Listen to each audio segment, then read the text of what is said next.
మీరు సామాన్యుడిపై భారం మోపి బడ్జెట్ పెంచుకునే ప్రయత్నం చేసి మీరు తప్పిదం చేస్తున్నట్టుగా స్పష్టమైతా ఉన్నది అధ్యక్ష.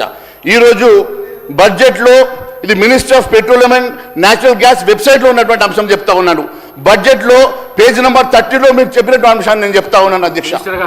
అధ్యక్ష, నిన్న హరీష్ రావు గారు మాట్లాడుతూ గమనించిన, ఇప్పుడు వారు మాట్లాడుతూ ఉంటే గమనించిన ఎక్సైజ్ గురించి.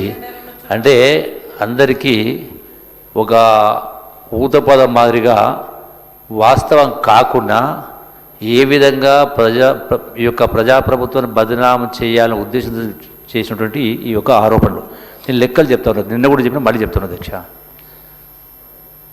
2014లో సుమారుగా 9,000 పైచలు అప్రాక్సిమేట్ 10,000 crores ఉన్నటువంటి రాష్ట్ర ఎక్సైజ్ ఆదాయం 2023 గత ప్రభుత్వం దిగిపోయే నాటికి సుమారుగా 34,000 కోట్ల దానికి వచ్చింది.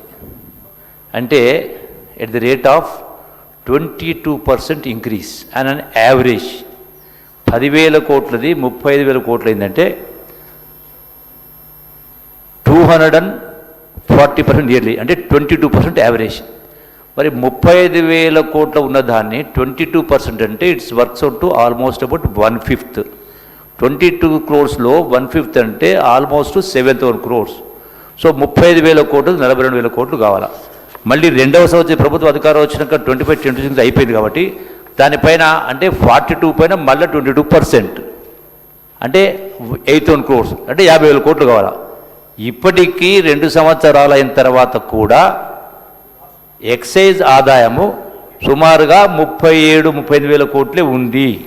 అంటే ఏ మాత్రం కూడా పెరగలేదు. రెండవది అధ్యక్ష, ఈ సభ ద్వారా రాష్ట్ర ప్రజానీకానికి వాస్తవాలు తెలియజేసేటువంటి బాధ్యత నా పైన ఉంది కాబట్టి 1% లిక్కర్ కన్జంప్షన్ అనేది 1% కూడా పెరగలేదు. Consumption, in terms of consumption revenue కొంత పెరిగిండవచ్చు, కానీ అది కూడా గత ప్రభుత్వం కంపేర్ చేస్తే దాంట్లో 10% పెరగలే.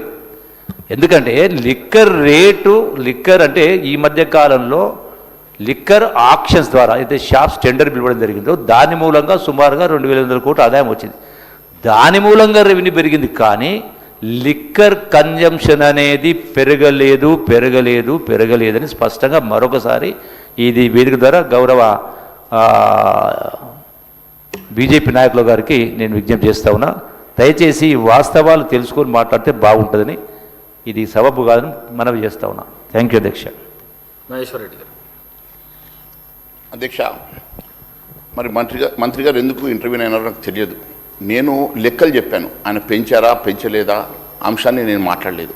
నేను ఈ రాష్ట్రానికి వచ్చేటువంటి ట్యాక్సెస్ ద్వారా మనకు వచ్చేటువంటి రెవెన్యూ మీద ఎక్సైజ్ ద్వారా మనకు వచ్చినటువంటి 23,000 కోట్లు, సేల్స్ ట్యాక్స్ ద్వారా వచ్చినటువంటి 35,000 కోట్లు, ఈ రాష్ట్రము ముఖ్యంగా పెట్రోల్ మీద 35%, డీజిల్ మీద 27% వ్యాట్ విధిస్తూ ఈ దేశంలోనే అత్యధికంగా ట్యాక్సులు వసూలు చేస్తున్నటువంటి ఈ రాష్ట్రము. గౌరవ సభ్యులు మళ్ళీ చెప్తాను, సేల్స్ ట్యాక్స్కు ఎక్సైజ్ దీనికి సంబంధం లేదు.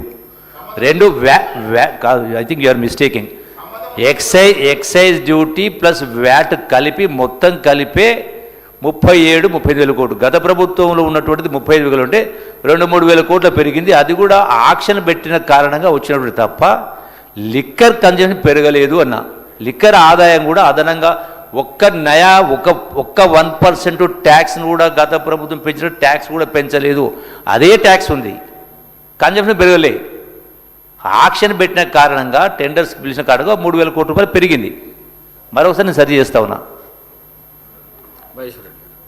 అధ్యక్ష, నేను పెట్రోల్ డీజిల్ అంశం లోపల అత్యధికంగా ఈ రాష్ట్రంలో 35%, డీజిల్ మీద 27% వ్యాట్ ఉన్నటువంటి అత్యధిక వసూలు చేసేటువంటి రాష్ట్రంలో తెలంగాణ రాష్ట్రం ఉందని చెప్పాను.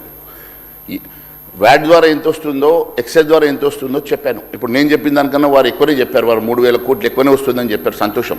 ఇప్పుడు నేను చెప్పేటువంటి అంశం ఏంటంటే అధ్యక్ష, మూలధన వ్యాయము, ఆస్తుల కల్పన ఈ రాష్ట్రం 0 అధ్యక్ష. ఒక రాష్ట్రం బాగుపడాలంటే ఆస్తులు సృష్టించాలి అధ్యక్ష. కానీ రికరింగ్ ఎక్స్పెండిచరే 80,000 కోట్ల అధ్యక్ష. నిధులు రెవెన్యూ వ్యయానికి, జీతాలకు, వాటికి రికరింగ్ ఎక్స్పెండిచర్కి దాదాపు 80,000 కోట్లు ఖర్చు చేస్తున్నటువంటి రాష్ట్రము. తెలంగాణ క్యాపిటల్ ఎక్స్పెండిచర్లో నీళ్ళు అధ్యక్ష, తెలంగాణ క్యాపిటల్ ఎక్స్పెండిచర్ని ఢిల్లీలో క్యాపిటల్ ఎక్స్పెండిచర్కి వాడుతున్నట్టుగా కనబడతా ఉంది అధ్యక్ష. ఇచ్చిన హామీలకు వరుసగా మూడోసారి కూడా నిధులు కేటాయించకపోవడం కాంగ్రెస్ మార్క్ సంకల్పమా అని అడుగుతా ఉన్నాం అధ్యక్ష. కాంగ్రెస్ అభయస్తం 6 గ్యారంటీల కార్డులోని పథకాలు నిధులు కేటాయింపులు లేవు అధ్యక్ష. మహాలక్ష్మి నెలకు 2,500 సాయం చేస్తామన్నారు. రైతు భరోసాలోని 3 హామీలకు సరిపో నిధులు పెట్టలే. ఇందిరమ్మ ఇల్లు